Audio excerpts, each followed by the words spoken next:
Good morning, Ray Peck. I'm Cameron Lowe. I'm Emma Belt, and this is another edition of KPTV, Panther Television. Good morning, Ray Peck. Good.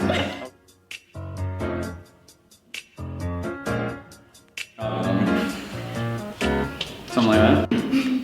All right, ready? Ready.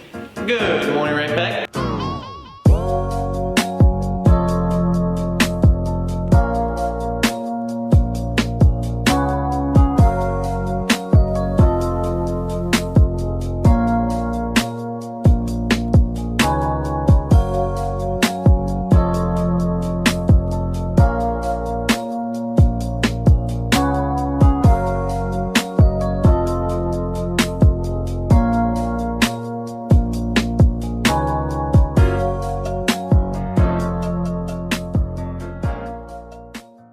Ray Peck's varsity quarterback, Conrad Hawley, has dreams and aspirations of going D1. Chloe Harrell insights us on the life of Conrad Hawley.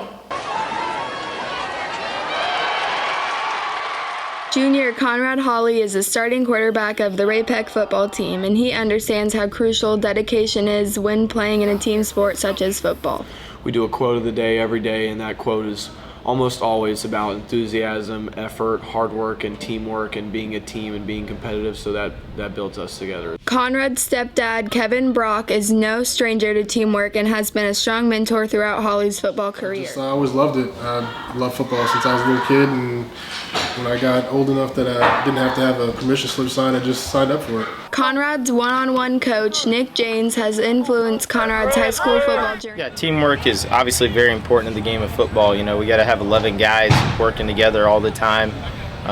And if somebody doesn't do their job, the team sacrifices for that person. So very, very important. College is the main academic goal for a majority of high school students. But for Hawley, he wishes to strive for greater accomplishments for himself. I want to go to a Power 5 school, and then after that, I don't know, play in the pros or become a coach also.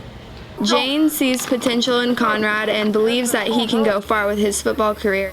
A great opportunity to play at the next level. His goal is to be a Division I quarterback, and I think that is achievable. Come see Conrad under the lights on Friday nights. This has been Chloe Harrell signing off for KPTV Panther Television. We wish Conrad the very best in accomplishing his goals. In the meantime, keep throwing touchdowns for us on Friday nights. Ray Peck has installed a new internet filter system to keep an extra eye on the students. Lena Schroeder digs deeper into Gaggle. Never heard the name? The ominous Gaggle. It makes some shudder at the thought. Gaggle is the newly introduced computer program that flags inappropriate content on Chromebooks.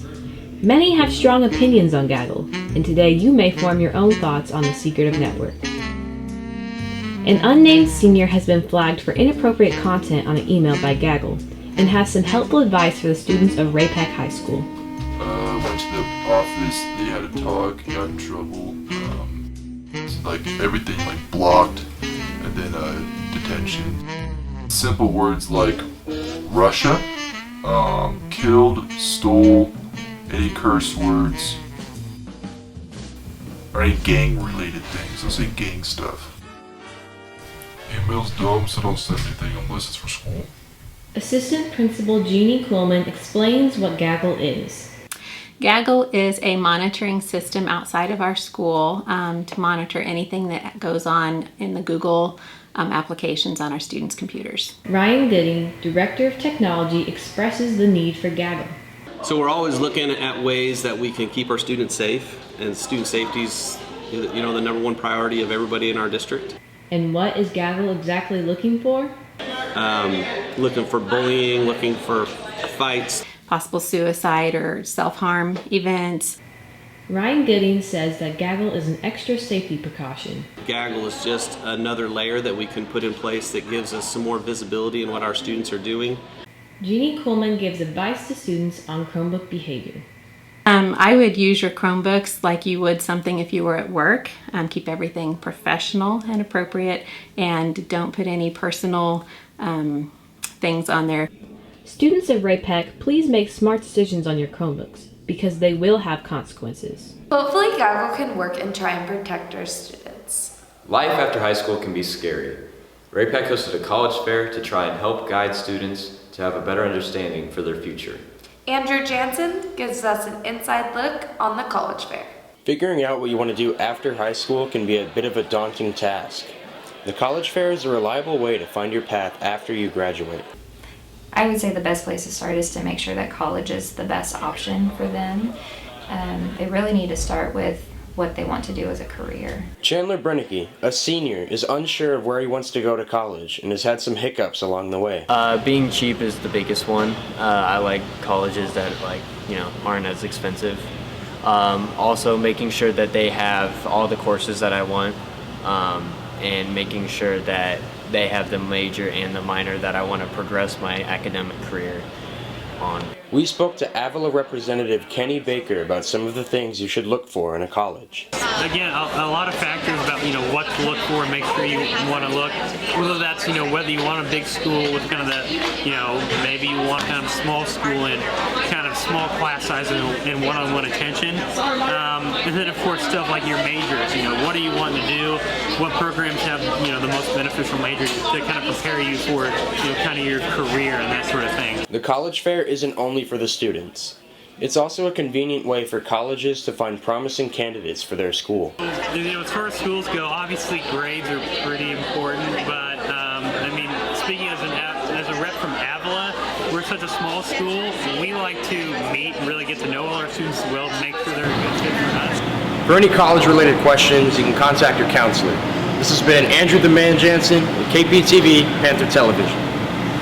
Whether you decide to go to college or not, there's always a path you can take towards success. Balancing school, work, and sports can be hard for students. Ashlyn Richardson shows us how Peyton Balfour manages her time. Just money is not $10. Yeah, that's okay. Have you ever felt like there was just too much on your plate to do all at once? Volleyball player Peyton Balfour definitely knows that feeling. Since volleyball practice is every single day after school and tournaments on the weekend, that's why I only work one day on Sundays. So then I'm able to work on the weekend and then volleyball during the week. Like, you have to be good at your time management, so if you can handle it, I would recommend it so you can have a little money in your pocket. Balfour balances schoolwork, volleyball, and a job at Panera Bread on Sundays. We visited her workplace to see if there was anyone else in the same situation. We saw a hard worker by the name of Naya Miles. I think there's a good balance between working enough and then working too much. So I feel like it should be like a little bit in the middle so you can be able to keep your grades up and activities and other things like that instead of stressing yourself out because you're still so young. Balancing school, sports, and a job can be hard for most people. But school counselors such as Mrs. Gray know some tips on time management. I think it's really good opportunity for students to learn how to balance a lot that's going on in life. Academics are really, really important, but so is learning how to have that first job or sports and finding that balance and knowing when to kind of pull back if necessary to make sure that nothing really is hurt due to being overscheduled. This has been Ashlyn Richardson with Time Management for KPTV, signing off.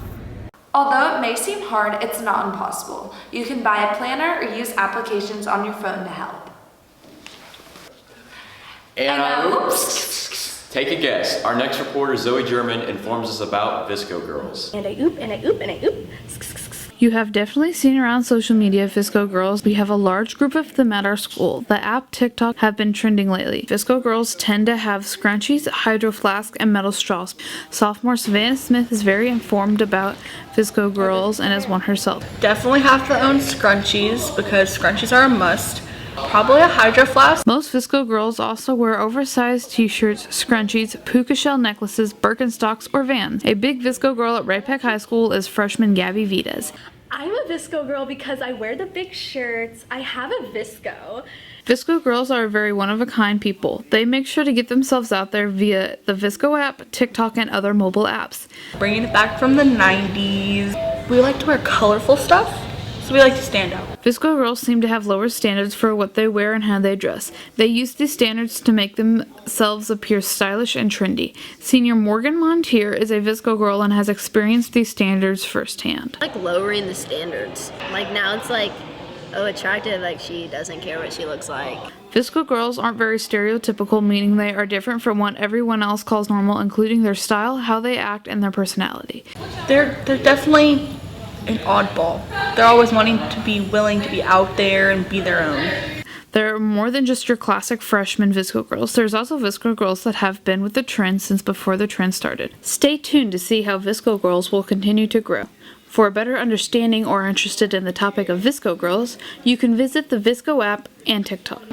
This is Zoe German with KPTV Panther Television signing off. If you'd like to become a Visco girl, grab your scrunchies. And grab a hydro flask to save the turtles. And now a little hallway talk from Cam and I. Good morning, Ray-Peg. I'm Cameron Lowe and you're watching another edition of Hallway Talk. This time on Hallway Talk, we're going to be debating whether guys should wear Birkenstocks with socks or not. Let's go. I'm here with all the teachers on their lunch break, and I am asking them whether they think socks with Birkenstocks is the move. Is it, Ms. Craig? If your toes are unpainted, you need them covered, so yes. Do you think guys should wear socks with their Birkenstocks? Kind of up to, yeah. The dogs don't need to be out. Should guys wear socks with their Birkenstocks? Obviously not. No? But we do it anyways. Yeah. Fashion statement, but. Do you think guys should wear socks with their Birkenstocks? No. No? No. Why? Every time I look at you, Because I have beautiful feet. So Gerald, do you think guys should have to wear socks with their Birkenstocks? Yes. I don't know why I want to see our creepy crawly toes. Creepy crawly toes? Yeah. I don't. Why's that? I think that they should let their big nasty toes that are hairy and gross be free. No. No. Why not? Toes are sexy. Toes are sexy? Yeah. I mean, it depends on your terrain. Like, you're not gonna wear socks if you're going on a beach with some Birkenstocks. Yeah, that's true. Socks? No. Why not? They don't have to. It's Birkenstocks. Girls don't wear socks. That's true. I like that. Thank you. Yeah, toes are so nasty. Yes. So why do you guys think it's okay to not wear socks? Because to not wear socks? Yeah. That's what I thought. I do not think people should have to wear socks with Birkenstocks. Why not? Because I mean, hey, you gotta live wild in life, so socks are just limits, so. I mean, they don't wear socks, they don't wear socks. I don't think they should have to wear socks because look at that. You look funny. That does not look good. I'm sorry. Macy, welcome to Hallway Talk. I'm not. Maddie Martin is not. Tucker likes. Well, Ray Peck, there you have it. Guys, it doesn't matter if you wear socks or not with your Birkenstocks. So, it looks like you guys need to start wearing socks. Whatever. Well, that's been our show this week. For more stories and info, visit raypecknow.com and our social media page at raypecknow. This has been Cameron Lowe And Emma Belts, and this is another edition of KPTV Panther Television.